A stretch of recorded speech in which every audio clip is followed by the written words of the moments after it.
ஒருத்தி சிரிக்கக்கூடாத இடத்துல சிரிச்சு தொலைச்சுட்டா, அதுதான் பாரதம், மகாபாரதம். ஒருத்தி சிரிக்க வேண்டிய இடத்துல சிரிப்ப தொலைச்சுட்டா, அதுதான் ராமாயணம் அப்படின்னு சில உவமைகள்லாம் வந்து சொல்லுவாங்க. ஆனா, இங்க ராமாயணத்தில எப்படி கைகேயி கதாபாத்திரம் தன்னோட சூழ்ச்சினால வனவாசத்துக்கு ராமன அனுப்பிச்சதோ, அதே மாரி தான் இங்க தன்னோட சூழ்ச்சியினால முழுக்க முழுக்க த்ரிஷாவுடைய அம்மா ஒரு சூப்பர் கேம் வந்து ஆடியிருக்காங்க. கொஞ்ச நாளைக்கு முன்னாடி அவங்களுடைய அதாவது த்ரிஷாவுடைய அம்மா உமா கிருஷ்ணனுக்கு ஹார்ட் அட்டாக் வந்தது. அதனால அவங்களுக்கு கொஞ்சம் ட்ரீட்மெண்ட் எல்லாமே வந்து முடிஞ்சதுக்கு அப்புறமா, அவங்கள ஒரு வெக்கேஷன் ட்ரிப் மாரி த்ரிஷா வந்து ஃபாரினுக்கு வந்து கூட்டு போனதா சில செய்திகள்லாம் வந்து உலாவிக்கிட்டு இருந்துச்சு. ஆனா, இதுவும் த்ரிஷா மட்டும் இல்ல. இப்ப த்ரிஷா அந்த அட்டென்ஷன் வந்து எல்லாமே என் பக்கம் வந்து இருக்கணும் அப்படின்னு, தளபதி விஜய வந்து தான் பக்கம் திரும்ப வைக்கணுங்கிறதுக்காக தான் முழுக்க முழுக்க சோசியல் மீடியாவுல வந்து போஸ்ட் போடுறது, இன்ஸ்டாவுல ஸ்டோரி போடுறது, இந்த வேலைகள் எல்லாமே வந்து பண்ணிக்கிட்டு இருக்குது. இந்த பழக்கம் த்ரிஷாவுக்கு எங்கேருந்து வந்துச்சுன்னா, அவங்க ஆத்தாட்ட இருந்து தான் வந்துச்சு அப்படின்னு நான் சொல்லலங்க. இத ராவா இப்படியே நான் சொன்னது மாரியே பல பேர் வந்து கமெண்ட்ல வந்து போட ஆரம்பிச்சுட்டாங்க. ஏன்னா, சுதந்திர தினத்தப்ப அவங்க முன்னாடி வந்து முன் வரிசையில வந்து உட்காந்துருந்தாங்கல்ல, அதுல யாருக்குமே வந்து கிடைக்காத மிகப்பெரிய கௌரவம். அதாவது இப்ப த்ரிஷாவோட பவர் வந்து எப்படி இருக்குன்னா, சிஎம்மோட ஒய்ஃபா இருந்துச்சுன்னா, அவங்களுக்கு எவ்வளவு மரியாதையும், பவர் இருக்குமோ, அவ்வளவு தூரம் மரியாதை இப்ப இல்ல. ஆனா பவர் இருக்கு. ஏன்னா மரியாதை முழுக்க சங்கீதா மேல வந்திருக்கு. த்ரிஷா மேல வந்து கிடையாது. இப்ப என்னன்னா, கட்சியில இருக்கக்கூடிய இந்த முதன்மையானவர்கள் இருக்காங்கல்ல, முக்கியமான பெரும்புள்ளிகள், அவங்க எல்லாமே த்ரிஷா இந்த நிகழ்ச்சிக்கெல்லாம் வந்துறக்கூடாது, அவாய்ட் பண்ணணும் அப்படின்னு ரொம்ப தெள்ள தெளிவா இருந்திருக்காங்க. அதனால யாருமே வந்து பார்த்தோன்னா, த்ரிஷாவுடைய ஃபோன் கால்லாம் வந்து அட்டெண்ட் பண்ணாதீங்க அப்படின்லாம் முன்னாடியே சொல்லிட்டாங்க. ஜெகதீஷ் பழனிசாமி இருக்கார்ல, அவர் கூட வந்து ஃபோன பிக் பண்ணல. ஆனா, த்ரிஷா எல்லாரையும் வந்து ஓவர்டேக் பண்ணி, டைரக்ட்டா வந்து என்ன பண்ணிடுச்சு, தளபதி விஜய்ட்டயே வந்து பார்த்தோன்னா வந்து பேசிருச்சு.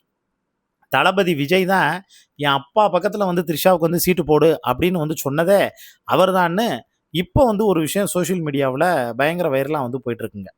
அதே மாரி இப்ப நம்ம ஆட்கள் வந்து இந்த தோண்டி வந்து ஒரு விஷயத்த வந்து எடுப்பாங்கல்ல, அது மாரி த்ரிஷாவோட பல விஷயத்த தோண்டி எடுக்க ஆரம்பிச்சுட்டாங்க. த்ரிஷாவுடைய அம்மா அவங்களோட பர்சனல் லைஃப்லயும் பல விஷயத்த தோண்டி எடுக்க ஆரம்பிச்சுட்டாங்க. அப்படி எடுக்கும்போது த்ரிஷாவினுடைய அப்பா இறந்ததுக்கு காரணமே த்ரிஷாவினுடைய அம்மா உமா கிருஷ்ணன் தான். அவங்க குடுத்த டார்ச்சர், அவங்க பண்ண மன உளைச்சல், அதில வேணாம்டா சாமின்னு அந்த மனுஷன் டைவர்ஸ் பண்ணிட்டு தான் போயி தனியா வந்து வாழ்ந்திருக்காரு. கடைசி காலம் வரைக்கும் தான் வந்து ஒரு ஹோட்டல்ல நட்சத்திர ஹோட்டல்ல மேனேஜரா வந்து ஒர்க் பண்ணவரு, சாகுறது வரைக்கும் அவர் அப்படித்தான் வந்து ஒர்க் பண்ணியிருந்திருக்காரு. ஹார்ட் அட்டாக்ல தான் வந்து அவரு அதிகமான டிப்ரஷன் ஆகி, மன உளைச்சலுக்கு ஆளாகி வந்து இறந்து போயிருக்காரு. இது வந்து ஒரு பக்கம் இதுதான் வந்து உண்மையும் கூட இப்படித்தான் வந்து சொல்லப்பட்டுக்கிட்டு இருக்கு.